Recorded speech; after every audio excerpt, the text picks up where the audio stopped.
beaucoup de contraintes familiales.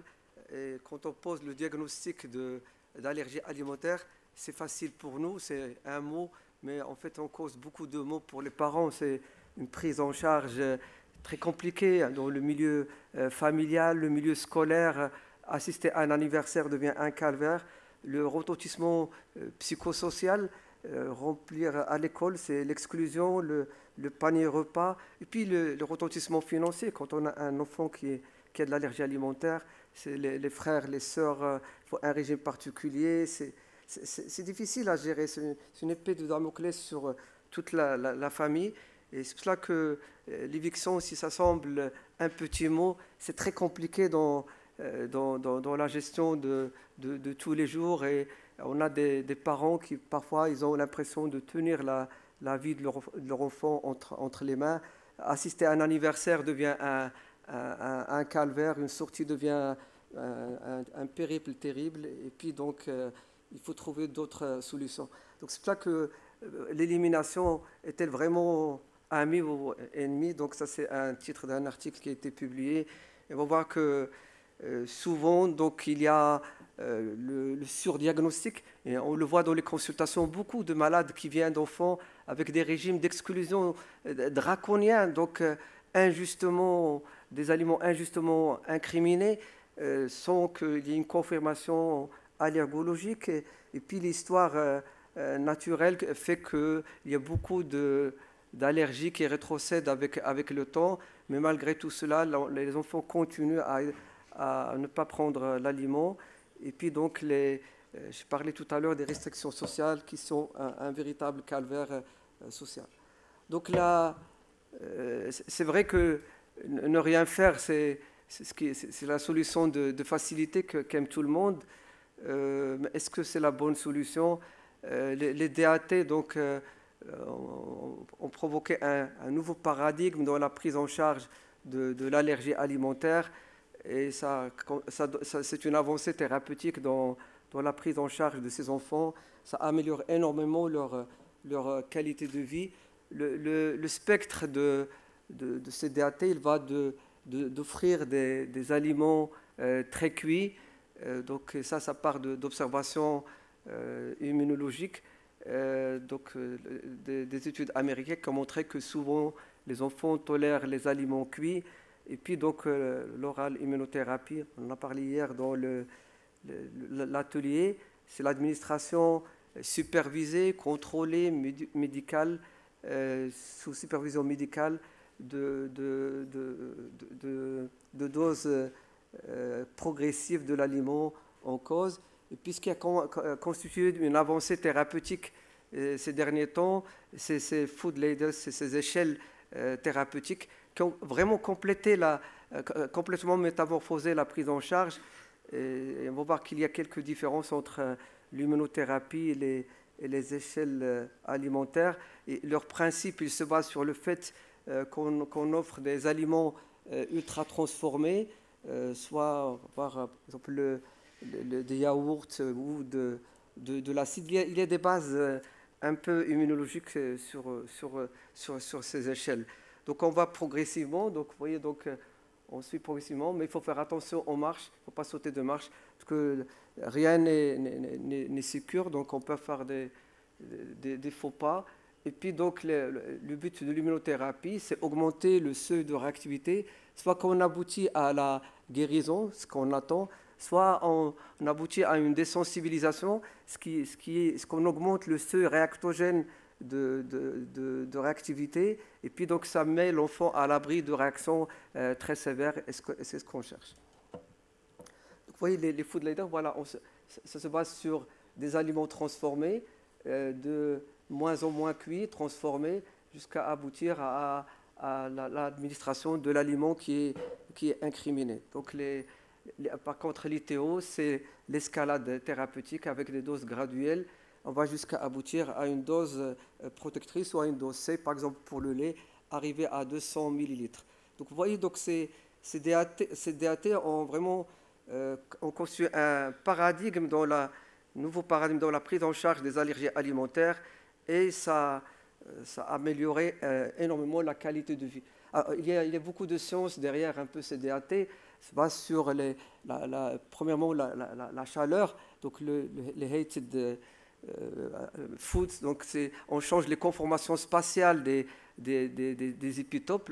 Donc ça passe à des épitopes qui sont cassés, et de ce fait, ils ne sont pas reconnus par le système immunitaire. Sur le plan immunologique, il y a beaucoup de changements, donc la diminution des réactivités des basophiles, des lymphocytes, changement du profil TH2 en TH1, et puis donc ce qui est démontré le plus, c'est une augmentation des IgG4, et ça c'est bien documenté. Donc soit la chaleur, donc on travaille sur les baked, par exemple baked milk, l'acidité qui change également la conformation spatiale des molécules, les graisses parfois. Donc vous voyez, on se base sur ces mécanismes pour induire des phénomènes immunologiques qui concernent les T régulateurs, les T4, et donc on switch la réponse en TH1 ou TH2, et ça aboutit à une augmentation des synthèses des IG4. Donc voilà comme illustre un peu cette figure. Donc quand il y a une augmentation de l'oral immunothérapie, entraîne une augmentation des IG4, donc comme on le voit donc, en pointillé. Je crois que ce qu'il faut retenir, c'est qu'il y a beaucoup de transformations immunologiques. Alors, ça passe plus. Alors, donc, un petit mot de l'immunothérapie. Donc, l'immunothérapie, il y a des indications, il y a des recommandations, vous allez le voir tout à l'heure. Ça, c'est les recommandations canadiennes que j'aime beaucoup. Donc, il ne faut pas les faire chez n'importe qui. Donc, il y a une checklist pour les faire. Donc, les contre-indications absolues, c'est qu'il n'y ait pas d'asthme, bien sûr l'adolescente qui est enceinte. Alors, quand il n'y a pas de food allergie, on commence maintenant à faire, même pour les multiples allergies, à proposer l'immunothérapie allergique. On a quelques malades pour lesquels on a proposé de multiples immunothérapies. Sur une histoire d'anaphylaxie, là, il reste très prudent, mais il y a quelques études qui montrent qu'on peut les faire, même dans les anaphylaxies sévères. Il faut juste que les parents adhèrent, sachant que toutefois, c'est ces malades qui ont vraiment besoin qu'on élève leur seuil réactogène. Et puis, relatif, c'est les médicaments, les bêta-bloquants, et puis donc des parents qui n'adhèrent pas. Je crois que ça, c'est très important, ou quand il y a de l'anxiété, ça se transmet un peu, ça s'occupe sur l'enfant, et il faudrait que des parents qui adhèrent, et ça c'est très important pour démarrer une immunothérapie. On a besoin de parents, on va travailler une grande période avec eux, on a besoin de parents, on a besoin de monter ces escaliers ensemble. Alors, la dose, elle est administrée progressivement, et puis donc ça commence souvent par un test de provocation. Donc, il faut toujours avoir une trousse d'urgence avec l'adrénaline à côté. Ça doit être fait dans un site qui est capable de prendre ces réactions. Et puis, donc, ça nécessite un staff qui peut prendre en charge ces anaphylaxies, qui peut les manager, parce que tout peut survenir. Ça rassure les parents si on a une équipe qui peut prendre ces réactions. Alors, c'est indiqué pour qui? Quand c'est une allergie IgE, pour les non-IgE, quand c'est persistant, on a dit qu'il y a un taux de résolution qui n'est pas mal un peu dans l'allergie alimentaire. Ça dépend beaucoup de l'allergène en cause. Par exemple, pour l'allergie aux protéines de lait de vache, on sait que 60% vers 6 ans, à peu près 80% arrêtent les manifestations. Il faut qu'il y ait une manifestation donc IgE, donc médiée. Donc considérer la résolution spontanée de l'allergie alimentaire. Et puis il faut des parents motivés, on ne peut pas travailler avec tout le monde. Donc l'adrénaline, et puis donc un centre, ça c'est les recommandations canadiennes. Alors donc le principe de l'immunothérapie, voilà, ça se base sur l'administration quotidienne de l'allergène en cause. Pas un estomac qui est plein, il ne faut pas la prendre juste avant d'aller dormir, il faut que l'enfant surveille, pas avant un effort. Et puis donc il y a toujours dans la vie de l'enfant parfois des diarrhées qui surviennent, une exacerbation d'asthme, une infection, ça il faut manager, on crée un palier, on revient au palier inférieur, puis on remonte. Voilà, on essaie de construire des paliers. Alors voilà les recommandations britanniques, ils restent très prudents. Donc ils proposent à partir de 4-5 ans, contrairement aux recommandations canadiennes qui prônent qu'on peut le faire à partir de n'importe quel âge, et même chez l'adulte. Alors donc, juste il faudrait que ça soit des manifestations IgE, puis confirmées, puis donc on commence par un oral food challenge, donc, et puis donc on commence à travailler au-dessous du seuil de réactivité. Donc il faudrait vraiment des patients qui comprennent le but en soi. Donc c'est pour ça qu'il faut expliquer. L'adhérence est très importante dans une thérapeutique comme ça. Alors donc, plus on la commence très tôt, plus, voilà, on dit 4-5 ans, mais les études montrent que plus on commence très tôt, plus que c'est efficace. Et c'est pour ça que les Canadiens proposent qu'on peut la démarrer très précocement. Voilà, c'est du stress, l'immunothérapie, soit que ça aboutit à une désensibilisation, mais on a beaucoup de services à l'enfant, on augmente le seuil de réactivité, soit que l'enfant n'est pas tout à fait... La tolérance, c'est qu'il consomme, il ne consomme pas l'aliment, il va le tolérer, même s'il n'est pas exposé régulièrement. Et puis, ce qu'on appelle le système de responses, ça nécessite qu'il consomme régulièrement l'aliment. C'est une phase entre les deux, mais retenez que ça aboutit quand même à une tolérance. Alors, les éléments toujours à considérer, c'est les comorbidités. Est-ce qu'il a une œsophagite eosinophile active? On a beaucoup parlé de est-ce que vraiment ça révèle, est-ce que c'est survenu? Le débat reste encore très ouvert dans la littérature entre œsophagite eosinophile et immunothérapie. En tout cas, si c'est confirmé et que c'est active, on ne la fait pas. Bien sûr, donc l'évolution, l'histoire naturelle est très importante. Et puis l'habilité à prendre des risques, et puis les motivations des parents, l'acceptation des risques, shared make decision. C'est très important que les parents comprennent avec un consentement éclairé. Je crois qu'il faut leur expliquer que... Alors le site, alors les recommandations européennes, c'est un site où on est capable de prendre une anaphylaxie. Les Canadiens disent que n'importe quel cabinet médical équipé, capable de prendre une anaphylaxie sévère, peut faire l'immunothérapie. C'est parce que le fait qu'ils ont un territoire très large et qu'il y a un délai d'attente qui est très très important au niveau des centres hospitaliers. Et pour être démocratique, ils disent que ça peut être fait n'importe où, mais juste que le lieu doit être équipé pour parvenir à répondre à une anaphylaxie sévère. Voilà, donc on commence par une phase d'escalade qui est très rapide, et puis donc une phase de maintien qui peut durer plusieurs mois, voire plusieurs années. De temps en temps, on challenge. Voilà, ça commence souvent par un test de provocation, et on travaille en dessous de ce seuil de réactivité, de cette dose cumulée réactogène. Je ne vais pas m'attarder beaucoup sur les protocoles dans la littérature. Ça dépend du dose à laquelle l'enfant réagit. On peut aller doucement. L'important, c'est on peut doubler la dose, soit une augmentation semi-logarithmique, ou bien on augmente la dose. L'important, c'est d'aller doucement.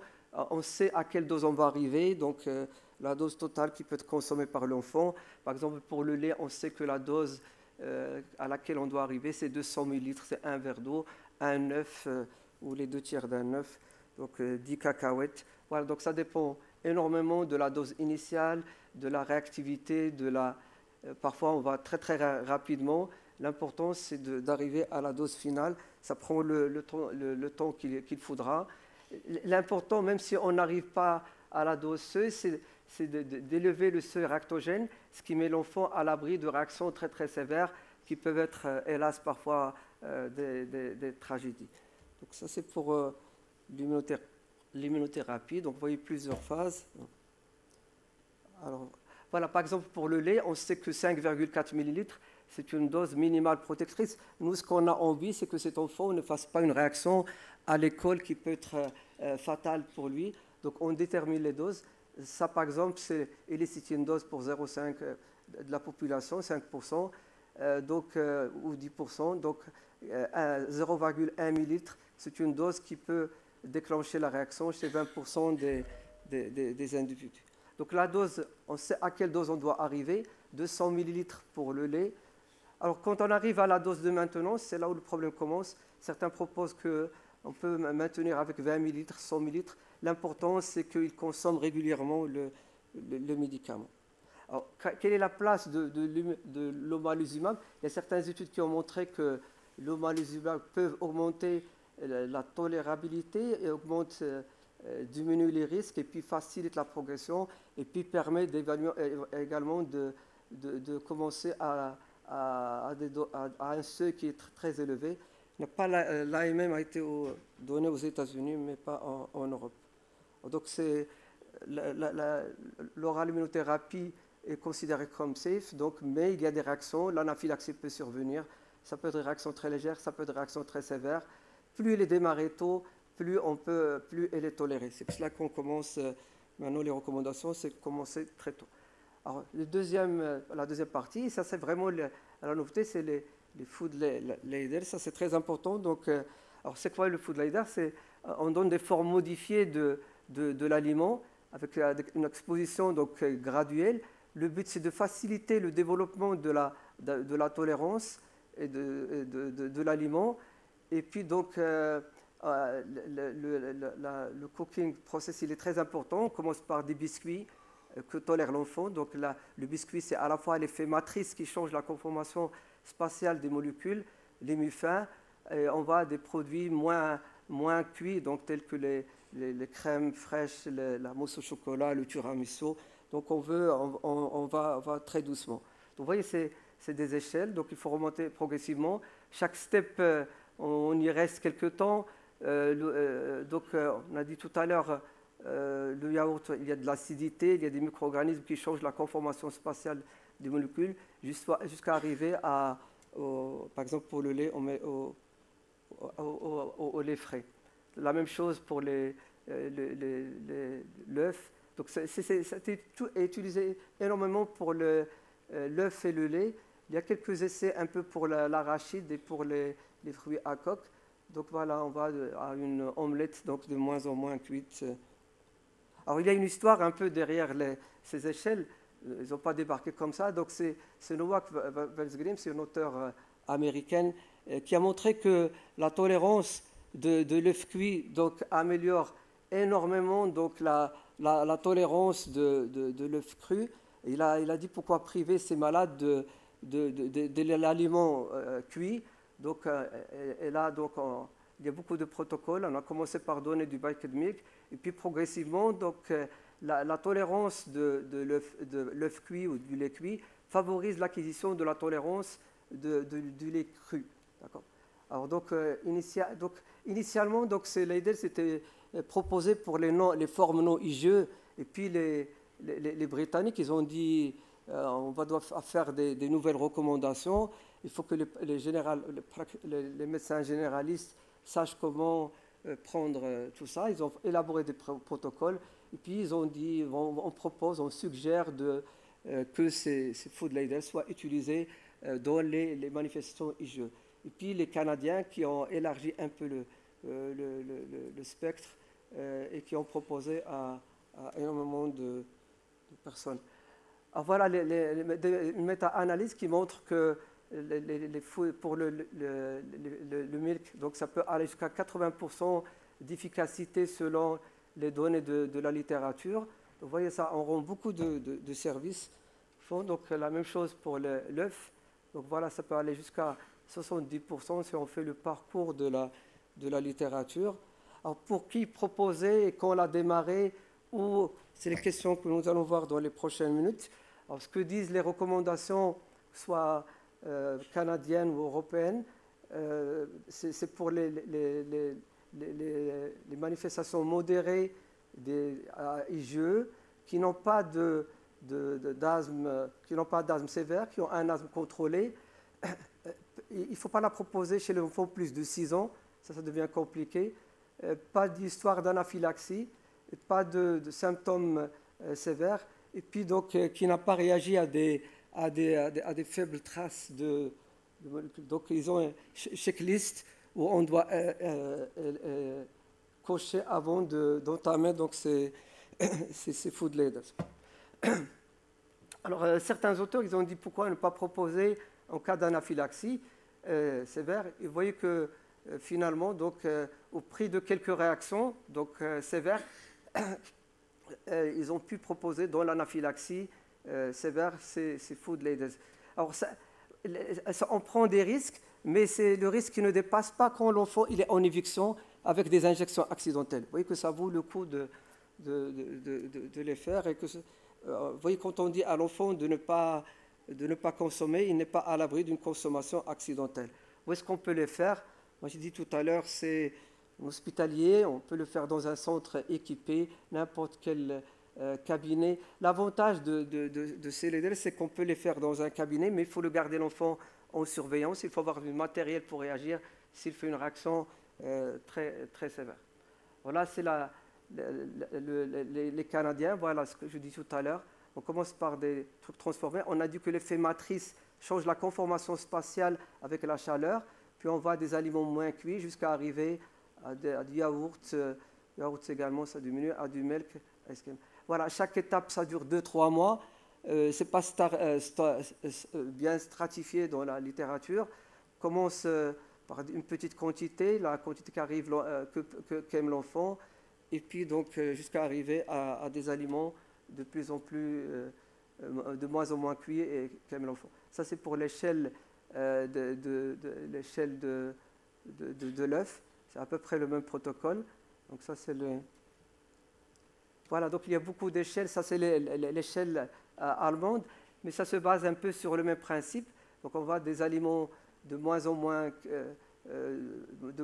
cuits jusqu'à arriver à du milk mi-fin. Donc la quantité parfois n'est pas très précisée. Ça, on s'approche près de nous. Vous voyez, donc ça c'est pour les Espagnols. Donc on commence par des cookies mi-fin, donc omelette espagnole, je ne sais pas ce que ça veut dire, omelette espagnole, omelette française, du yaourt. Voilà, la quantité n'est pas différente. Voilà, donc la définition du baked milk, normalement on dit c'est 30 minutes pendant 180 degrés, 120. Voilà, c'est la définition du baked milk qu'on utilise. Alors le degré de protéines n'est pas toujours bien précisé dans la littérature. L'important, c'est d'arriver à une dose finale de 200 millilitres. Vous voyez que parfois on commence avec des biscuits, 3,1 millilitres, donc que contiennent les biscuits. Alors, voilà les comparaisons entre les différentes échelles, l'échelle allemande, méditerranéenne, indienne. Mais ce qu'il faut savoir, c'est qu'on ne doit pas transposer un schéma à un autre, il faut que ce soit vraiment personnalisé. Et dans les tests de provocation ou l'induction de tolérance, c'est beaucoup de travail il faut vraiment de la construction, il faut que l'aliment que consomme l'enfant, il faut éléments de patience, il faut que ce soit vraiment très, très, très personnalisé. Et donc voilà, on sait que la dose à laquelle on doit arriver, on va très, très doucement. Voilà, et voilà, on arrive à l'échelle marocaine. Je crois que vous êtes les premiers à la voir, avec notre diététicienne qui est là, Kautar, qui fait du bon boulot. On dit qu'on ne va pas transposer le modèle. Voilà, on a que mufin, on met harisha, coca, brer, botbot, purée de légumes. Je suis méditerranéen jusqu'à arriver à la première à la voir. Ça, c'est pour l'échelle de lait. Voilà, beaucoup de travail. Comment faire? On essaie de construire avec les parents. Il faut qu'on personnalise un peu. Donc, et ça aide énormément les enfants jusqu'à arriver à voilà l'étape 1, comment on construit. Il faut donner les recettes. Donc il faut énormément de voilà, donc les gens qui n'ont pas pris leur petit déjeuner. Alors ça c'est pour l'œuf également, c'est la même construction, on les fait bouillir. Vraiment, je crois qu'avec notre diététicienne, d'abord on se dit qu'est-ce que prend l'enfant, qu'est-ce qu'il aime, qu'est-ce qu'il n'aime. C'est du stress, ça, vraiment il faudrait... Je vous donne toute la commune. Bien sûr. Voilà, donc toute la construction de fait. Donc là, la construction, comment on fait, voilà, on arrive au tagine, à l'œuf. Ça, c'est très... Voilà, on sort un peu des modèles occidentaux. On était un peu cons à un certain moment, on ramenait des biscuits dans nos valises. Oui, on a changé, on a un peu évolué. Voilà, c'est l'échelle un peu à l'œuf. Riba, biscuits, pommes de terre, bouleau, omelette, On arrive à là. Voilà, quel est le rôle de l'allergie, de l'allergologue dans une... C'est pas risque-free. Donc, l'éducation, et c'est très important, et on n'a pas l'éducation, la lecture de l'étiquetage, être toujours l'accompagnement, être disponible. Et puis, donc, il faut supporter les parents et écouter, et beaucoup de disponibilité des parents. Et voilà, regardez avec moi, donc il y a des parents, on a dit l'adhérence, il y a des parents, ils ne veulent jamais démarrer, ça on les laisse tranquilles, on les laisse. Il y a des gens, on va les accompagner, certains, on va les aider, il faudra l'écoute. Donc toujours pour arriver à la fin, donc au succès, je crois qu'on peut y arriver. Alors pour conclure, je dis que les thérapeutiques, ils ont évité un peu ce mot, on essaie d'éviter les évictions dans les allergies alimentaires. Il y a un risque, donc c'est un contrôle régulier. Les food leaders sont suitables pour quand les patients, l'indication est bien posée. Il faut aller graduellement, aller doucement, adapter à chaque enfant, pas de précipitation. La sécurité est la première. Et puis le support familial et émotionnel, ça c'est très important. Et la thérapeutique, je ne termine pas, ce n'est pas juste une thérapie, mais c'est un bridge entre l'immunologie, l'allergologie et l'art culinaire. Et je vous remercie. Merci beaucoup, M. Mehraoui, pour cette présentation, mais d'un intérêt fondamental avec tout le travail que vous avez fait dans le service avec la diététicienne. C'est formidable. Je pense que ça va donner lieu à beaucoup d'autres interventions dans beaucoup d'autres congrès. Qu'est-ce que vous avez dit? En tout cas, on vous remercie beaucoup. La parole est à la salle pour des questions.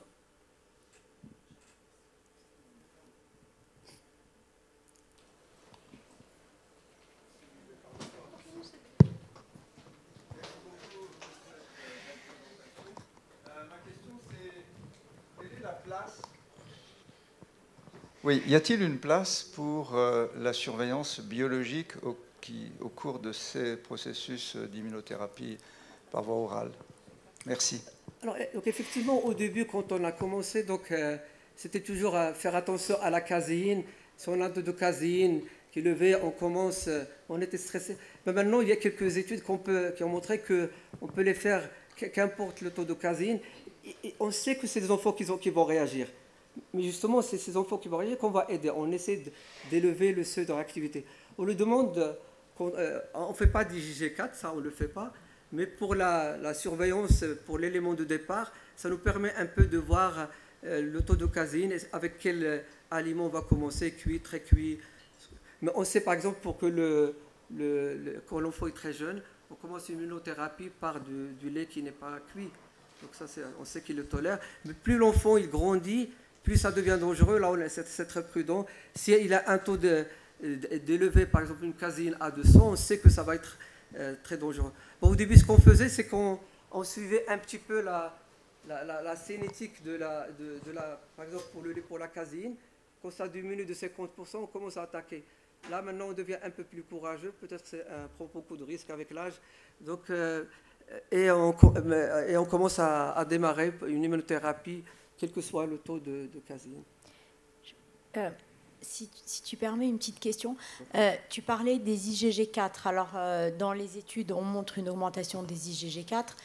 Vous ne le faites pas. Il y a longtemps, quand j'ai démarré ma formation avec le professeur Lénadier, notamment pour tout ce qui était désensibilisation au venin, on faisait des dosages d'IgG4 et ça avait été abandonné. Donc, je voudrais juste savoir, parce qu'en même temps, il y a des laborantins belges, tu connais bien le sujet, Habib, qui avaient développé des tests à base d'IgG4 et qui sont très en vogue au Maroc, où les médecins qui ne sont pas forcément experts en allergo les prescrivent en disant que ce sont des tests d'intolérance alimentaire.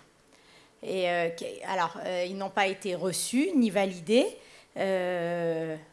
Habib a été confronté à ces gens-là, mais j'aimerais vraiment savoir. Donc là, on dit qu'on a une augmentation des IgG4. Ces tests-là, on les a laissés de côté. Nous, on ne le fait pas. Et nous, on avait vu dans le service qu'en fait, l'augmentation était très irrégulière. Enfin, des fois, ça montait, des fois, ça descendait. Donc, il n'y avait pas une cinétique qu'on pouvait suivre. Donc, il en est quoi exactement de ces IgG4? Mais c'est vrai que pour les IgE, tu as tout à fait raison. Les IgE, leur cinétique, au début, ils peuvent augmenter. Pour les IgG4, c'est vrai que les études montrent que ce qui se fait, c'est un switch IgE, IgG, IgE, IG4. C'est ça, mais dans la vraie vie, moi, je ne vois pas d'intérêt. Ce que je veux, c'est que l'enfant, il tolère. C'était pas ça ma question. Non, je sais très bien que c'est pas qu'il n'y a pas d'intérêt. Ouais. On vient au cabinet, on me demande de prescrire ça, je les prescris jamais, ça n'a pas d'intérêt. Ouais. Mais je voulais juste savoir scientifiquement, en fait. Scientifiquement, c'est prouvé que c'est une augmentation des IgG4. Il y a une augmentation. Ouais, voilà, ça c'est prouvé. Ouais. Et plus la durée elle est longue, plus la dose elle est élevée, plus l'augmentation du IgG4. C'est le graphique que j'ai montré tout à l'heure. Donc plus la dose elle est élevée, plus la durée elle est longue, plus on augmente les IgG4. Okay. Ça c'est démontré. Il y a des bases immunologiques. Y a une autre question dans la salle? Oui, Chafir. Je voudrais savoir, est-ce que tous les aliments peuvent être désensibilisés? Autrement dit, est-ce qu'il y a des aliments auxquels on n'arrive pas à atteindre la tolérance souhaitée? Pour l'immunothérapie, on peut la faire pour tous les aliments. Pour les échelles, donc ça a commencé avec l'œuf, le lait. Maintenant, donc, il y a des travaux sur l'arachide, sur les fruits à coque. Donc c'est un peu le même esprit. Donc on peut le faire pour tout le monde. Donc je crois que ça change un peu la prise en charge des allergies alimentaires. On extrapole. Donc c'est le mieux connu, c'est l'œuf et le lait. Mais on extrapole pour les autres aliments. Mais on peut la faire pour tous les aliments. Je crois qu'on a fait on est en train de faire une dans le service avec multiples allergies alimentaires. Il a du sésame, il a du poisson, il a de quoi d'autre? L'arachide, des noix, quoi d'autre? Voilà, donc, voilà 5 aliments, donc il fait en même temps une immunothérapie en même temps. Donc voilà, c'est compliqué, il faut trouver avec les parents comment préparer, ça demande, ça vraiment notre diététicienne fait beaucoup de travail. Il faut personnaliser, chaque fois revenir, ça demande beaucoup de patience, être disponible, répondre aux parents.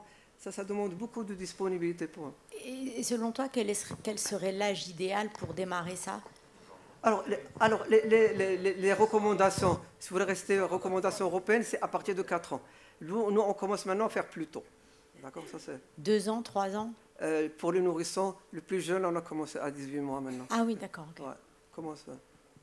Vraiment, on est très fiers de ce travail que vous avez fait, on est très fiers de ce que vous faites et franchement, vous êtes une référence, le service avec la diététicienne et vous êtes une référence pour nous à Rabat. Il y a de quoi vous applaudir et c'est vraiment magnifique. Je pense que, comme je vous l'ai dit, il y aura beaucoup d'ateliers qui vont suivre sur cette échelle et je vous remercie beaucoup, M. Malawi, pour votre présentation. On passe à la présentation suivante.